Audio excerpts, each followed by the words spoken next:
أشرف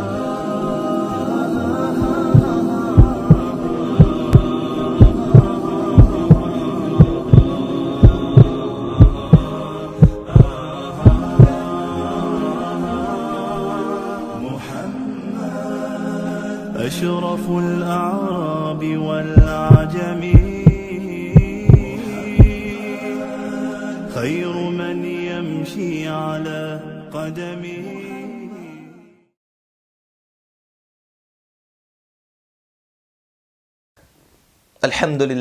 الحمد لله وحده والصلاة والسلام على من لا نبي بعده أما بعد السلام عليكم ورحمة الله وبركاته.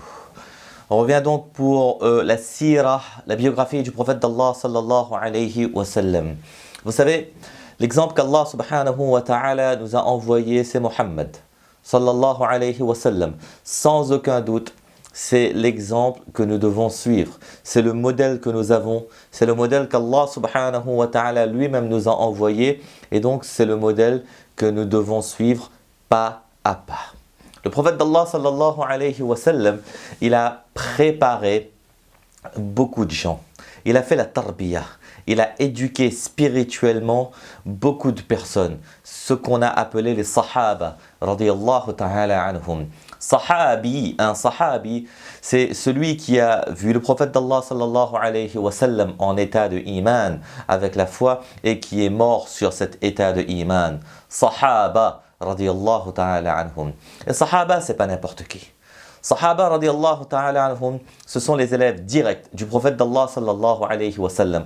On est en train de voir, on est en train de rentrer en plein dans la vie du prophète d'Allah sallallahu alayhi wa sallam, et tout de suite, on voit qualité de leader, qualité de leadership du prophète d'Allah sallallahu alayhi wa sallam. Tout de suite, il va savoir s'entourer, il va savoir choisir les bonnes personnes et les préparer pour prendre la relève plus tard, et surtout pour continuer cette mission qui va durer jusqu'à Yawm al-Qiyamah, jusqu'au jour du jugement, la da'wah.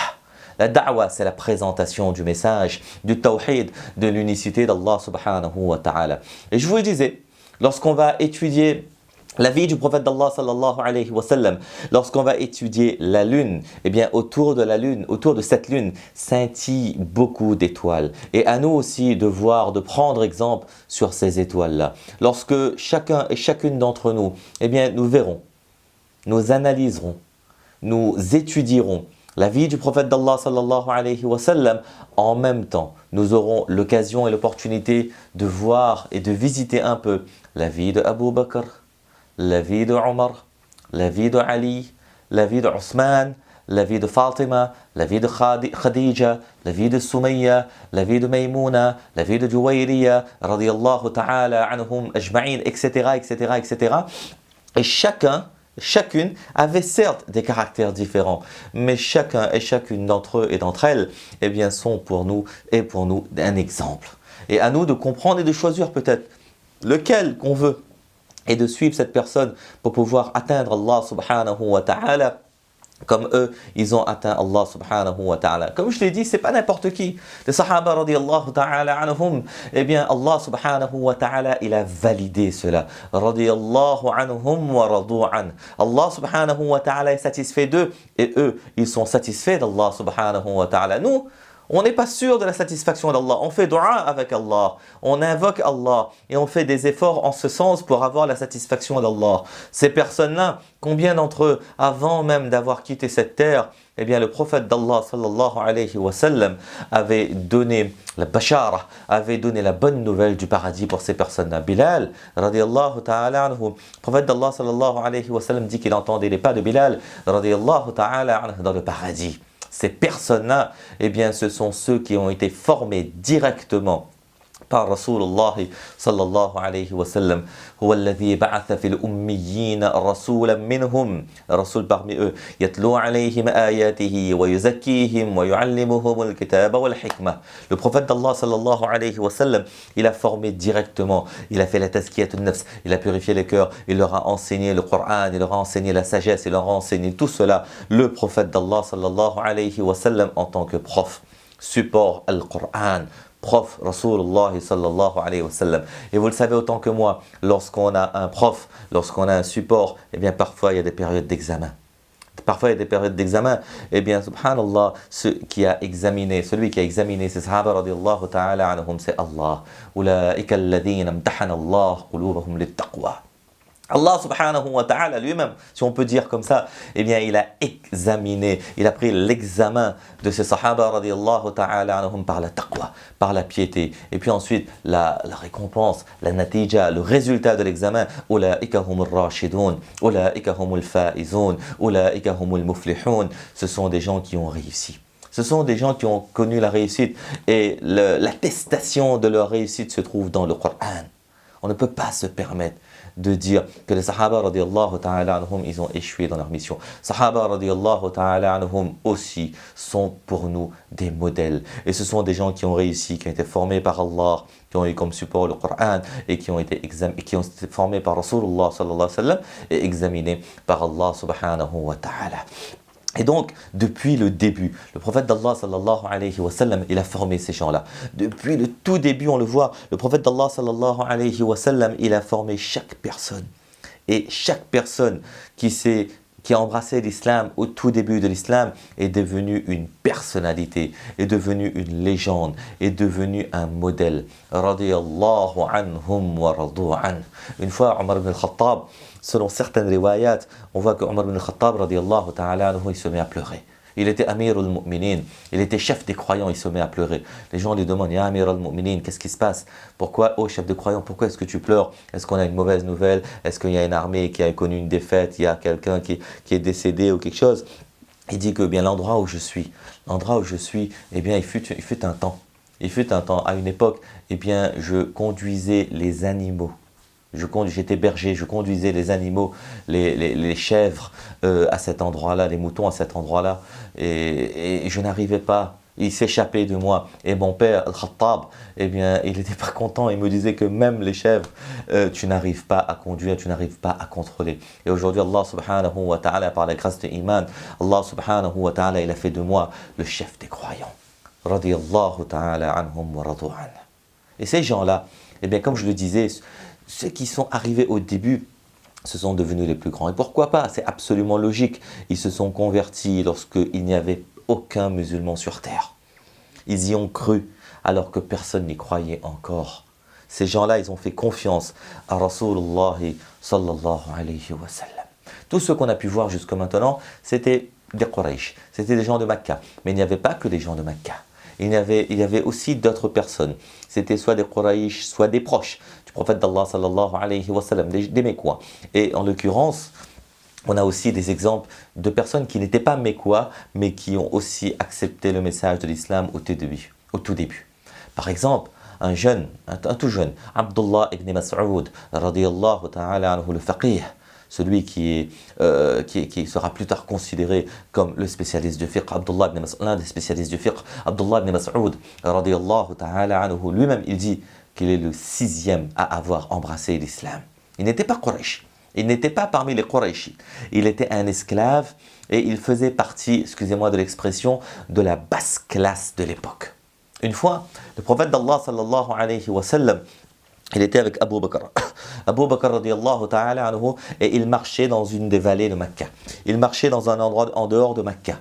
Et il voyait alors un jeune, Abdullah ibn Mas'ud radiyallahu ta'ala anhu, qui est là, qui est en train de garder le troupeau de son maître. Le troupeau, les animaux de son maître. À ce moment-là, ils lui disent, eh bien, ils étaient dans la vallée, ils étaient dans le désert, nous avons soif.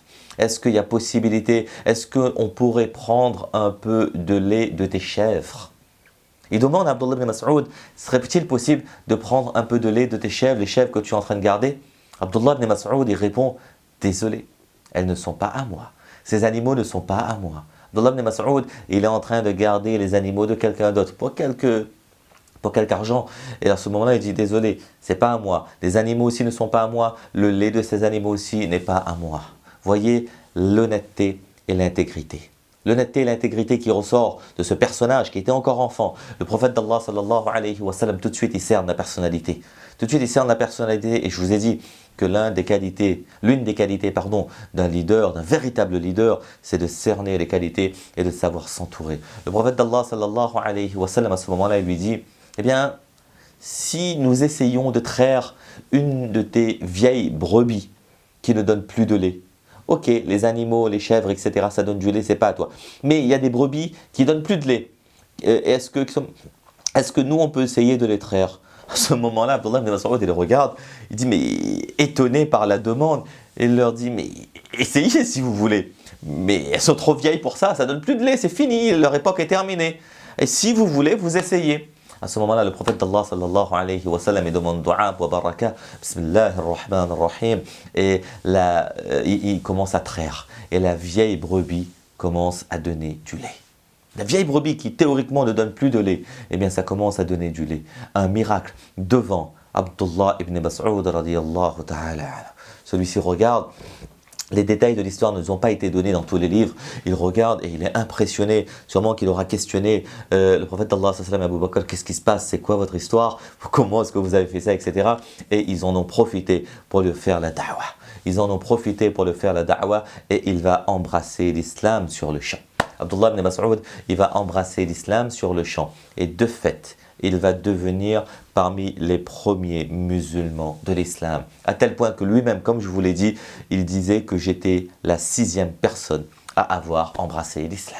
Il disait lui-même que j'étais la 6e personne à avoir embrassé l'islam. Vous voyez, Sahaba, parce que j'en avais parlé, Sahaba radiyallahu ta'ala anhum, les compagnons de Rasulullah sallallahu alayhi wa sallam, eh bien, man iqtadaytum ihtadaytum, n'importe lequel d'entre eux que nous allons suivre, eh bien, nous aurons la guidée, bi'iznillahi tabaraka wa ta'ala. Sahaba, pour nous, eh bien, c'est une source de motivation. Lorsqu'on va regarder les Sahaba, lorsqu'on va étudier leur vie, eh bien, c'est pas pour rien qu'il y a eu la métaphore de l'étoile. Il y a eu la métaphore de l'étoile. Quand il y a la métaphore de l'étoile, c'est pas pour se dire, eh bien, je regarde de loin, je regarde dans le ciel, oh, c'est joli l'étoile, et khalas, et je m'assois. Non, non. Quand on dit exemple par l'étoile, c'est que je regarde, j'étudie, ça scintille, et j'essaye de mon maximum toute ma vie pour tendre vers cet exemple. Pour tendre vers cet exemple-là. Parce que, eh bien, je dois absolument ressembler à ces personnes. Je dois absolument ressembler à ces personnes et croire comme ces personnes. Croire comme ces personnes-là, parce que ces Sahaba radiyallahu ta'ala anhum, c'est une jama'a.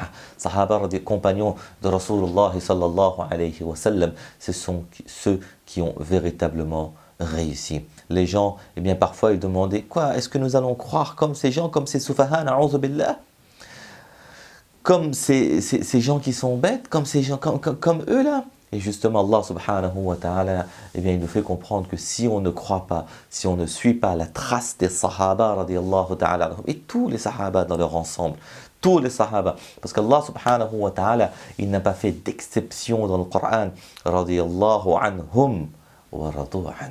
Chacun et chacune d'entre eux aura été validé, certifié par Allah subhanahu wa ta'ala. Et un conseil que nos ulama nous donnent, un conseil que nos ulama et nos savants nous donnent, c'est un conseil en or, et je me permets de vous le donner, de vous le transmettre aujourd'hui, c'est que lorsqu'on voit des gens, dans la communauté surtout, et ailleurs, mais dans la communauté, lorsqu'on voit des gens qui commencent à questionner la probité d'un sahabi, d'une sahabiya, qui commence à questionner l'honnêteté d'un sahabi, d'une sahabiya, eh bien le conseil que nos professeurs nous donnent, le conseil que nos ulama nous donnent, c'est que éloignez-vous au maximum de cette personne qui commence à discuter de la probité, de l'intégrité d'un compagnon de Rasulullah sallallahu alayhi wa sallam. Ce n'est pas notre job, ce n'est pas notre responsabilité. Nous, notre responsabilité à nous, c'est de suivre ce sahaba. Nous, notre responsabilité à nous, c'est justement de faire comme eux, afin d'arriver comme eux à la satisfaction d'Allah subhanahu wa ta'ala. Et c'est vraiment pour cela qu'on est sur terre. C'est vraiment pour cela qu'on est sur terre, pour essayer d'atteindre la satisfaction d'Allah subhanahu wa ta'ala. Frère, donc comme je vous disais, le prophète d'Allah sallallahu alayhi wa sallam, tout de suite, trois choses. La première des choses, c'est croire en Allah. Il a tout de suite cru en Allah, unicité d'Allah subhanahu wa ta'ala, l'unicité, Allah et Allah seul. Croire en Allah et croire en Allah seul. Le prophète d'Allah sallallahu alayhi wa sallam, il a aussi commencé à faire ce qui s'apparente à des ibadat. Le prophète d'Allah, on l'a vu, lorsque Ali a vu le prophète d'Allah et Khadija, eh bien il faisait la prière. Et à partir de ce moment-là, on va voir qu'il y aura une maison qui s'appelle Darul Arqam, dans laquelle ils vont se réunir pour faire la prière qu'il y avait à l'époque, les prières pour adorer Allah subhanahu wa ta'ala. Donc, iman, croyance, ibadat, ils ont adoré, ils ont tout de suite adoré Allah subhanahu wa ta'ala en délaissant toutes les mauvaises choses. En délaissant les idoles, en délaissant les mauvaises croyances, en délaissant les superstitions, etc., etc. Et troisième chose qui est extrêmement importante, c'est la da'wa ilallah. Da'wa ilallah, ce n'est pas obliger les gens à croire, ce n'est pas forcer les gens à croire. Da'wa ilallah, et on en reparlera, c'est quoi de la da'wa? Mais là, dans le sens dans lequel on parle, c'est présenter le message de l'islam. Tu veux croire, c'est bon. Tu ne veux pas croire, il n'y a pas de problème. فَمَنْ شَاءَ فَلْيُؤْمِنْ وَمَنْ شَاءَ فَلْيَكْفُرْ. Si tu veux croire, alhamdulillah. Si tu ne veux pas croire, eh bien tu vas régler ton problème avec Rabbi. Tu vas voir avec Allah subhanahu wa ta'ala. Mais moi, mon travail, mon message à moi, eh bien, c'est de conseiller le mal et de déconseiller, de conseiller le bien et de déconseiller de conseiller le bien et de déconseiller le mal. Wallahu musta'an. Qu'Allah subhanahu wa ta'ala fasse de nous des da'i ilallah. Qu'Allah tabaraka wa ta'ala fasse de nous ceux qui effectivement invitent vers l'islam. Qu'Allah subhanahu wa ta'ala fasse de nous ceux qui sont des intermédiaires à l'islam, à ceux qui se rapprochent d'Allah, à ceux qui cheminent vers Allah subhanahu wa ta'ala de manière sage, de manière correcte, de manière efficace et selon la méthodologie enseignée par Rasulullah sallallahu alayhi wa sallam, parce qu'il n'y a aucune autre méthodologie qui n'est viable. La seule méthodologie de ibadah, c'est la méthodologie de Rasulullah. La seule méthodologie de da'wah, c'est la méthodologie de Rasulullah. Et si j'ai pu m'exprimer ainsi, la seule méthodologie de croyance, c'est la méthodologie de Rasulullah sallallahu alayhi wa sallam. Toute autre chose, eh bien, ce n'est pas viable comme modèle. Toute autre nouveauté, toute autre chose, eh bien, ce sont des choses qui seront amenées à nous montrer les erreurs et les errements. Qu'Allah subhanahu wa ta'ala nous accorde la compréhension, qu'Allah subhanahu wa ta'ala nous accorde le tawfiq de comprendre, de mettre en pratique et de propager. Jazakumullah, amin wa akhiru da'wana an alhamdulillahi rabbil alamin. Wassalamu alaykum wa rahmatullahi wa barakatuh. يا رسول الله محمد